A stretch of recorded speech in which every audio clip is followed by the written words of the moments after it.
ना बेयो थांनाय फेब्रुवारि दाननि जोंहा गिबि सप्तायाव टंलानि डेलिगेट जोंहा जि कन्वेन्सन जादोंमोन बे हाबाफारियाव दुलाराय बर' फरायसा आफादनि सेन्ट्रेल वर्किं कमिटिनो आङो गांसे लाइजाम होदोंमोन जे आङो दुलाराय बर' फरायसा आफादनिफ्राय रिटायारमेन्ट माने आजिरा लानायनि थाखाय आङो गाव मोनसे प्रस्ताब मोनसे प्रप'जेल CWCनो आङो गथायदों आरो बिनि आधाराव CWCआ बिसार बिबेसना खालामगासिनो दङ।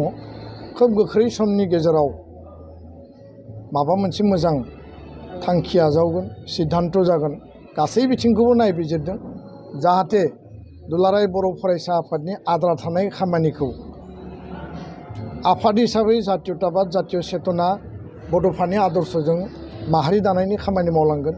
इस्यु एजेन्डानि गणतान्त्रिक आरो जिखिनि सावरायनांगौ खामानिखौ दुलाराय बर' फरायसा आफादा हाबा मावगोन आरो बे प्लेटफर्मनिफ्राय बिदाय लानानै सामाजिक भाबै राजनैतिक भाबै जोंनि आद्रा थानाय जिखिनि खामानि 60टा गामि सोसनजाबाय सनितपुर बिश्वनाथआव आरो गोबां गामि सोबावनांगौ आरो बेबायदि माखासे एकर्ड इमप्लिमेन्टेसननि स्कुल प्रभिन्सियेलाइजेसननि जोंनि इन्टारनेल आरो एक्सटार्नेल गासै बिथिंखौ हाउसनि सिङाव एसेम्ब्लिनि सिङाव रेइज खालामनांगौबा जोङो गोलाव सम जिहेतु जातीय आफादाव खामानि मावबाय बेखौ बुजिनानै नुनानै बेयाव स्ट्रंलि जोङो रल मोनसे लाहैनांगोन। दा बे खोथाफोरखौ आङो फोरमायदों आरो CWCआ जुदि गनायथि होयोब्ला आं बिदाय लानो मोनगोन आरो CWCआ जुदि गनायथि होआब्ला आं बिदाय लानो नागिरब्लाबो बियो बास्तबाव सम्भब जानाय नङा।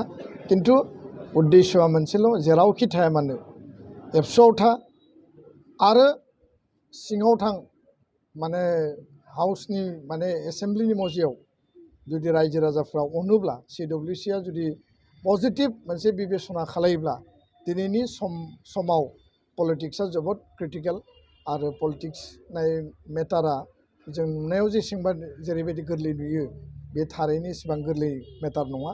दा बेखायनो जायफोर पार्टि खालायो जायफोर पलिटिक्सआव दङ जायफोरा दिनै पलिटिकेल एक्सारसाइसखौ मोजाङै खालामदों बिथांमोना बिनि सायाव बांसिन अभिगता दङ। जोङो बाहेरनिफ्राय नुयो मालाबा जों सोरखौबा मदद होदों मालाबा जोङो सरकार दाबोदोंमोन जातीय सार्थ इस्यु एजेन्डानि सार्थआव खिन्थु सिङाव थांनानै खामानि मावनाया एसेबां गोरलै नङा। बेखायनो CWCआ बे गासै मेटारखौ बिसार बिबेसना खालामदों। खोब गोख्रै समनि गेजेराव माबा मोनसे थांखि फैगोन आरो थांखिया जियानो जाया मानो CWCनि थांखिखौ आं आजावनानै लागोन। मिजिङाथ' दङ आसा दङ खिन्थु आं दहायनो बुंदों जे पलिटिक्सआ एसेबां इजि बा गोरलै नङा आरो बेखायनो माबा मोनसे सानोब्लाबो बेखौ प्रेक्टिकेलाव बास्तबाव जों माबायदि मावफुंहैगोन टारगेटआ बेनो जे जातीय एजेन्डाखौ इस्युनि सार्थआव आरो एकर्डखौ 100% मावफुंनांगौनि सार्थआव डु अर डाइ सिङाव थानानै 100% खामानि मावनांगौ आरो बेखिनि भइसआ दुलाराय बर' फरायसा आफादाव 25 बोसोर थानानै जिहेतु आं हाबा मावबाय आं जेरावखि थाङा मानो मालाबाबो बे खम जानाय नङा। समाजो बिनि रिप्लाइखौ होगोन। गोजोन्थों।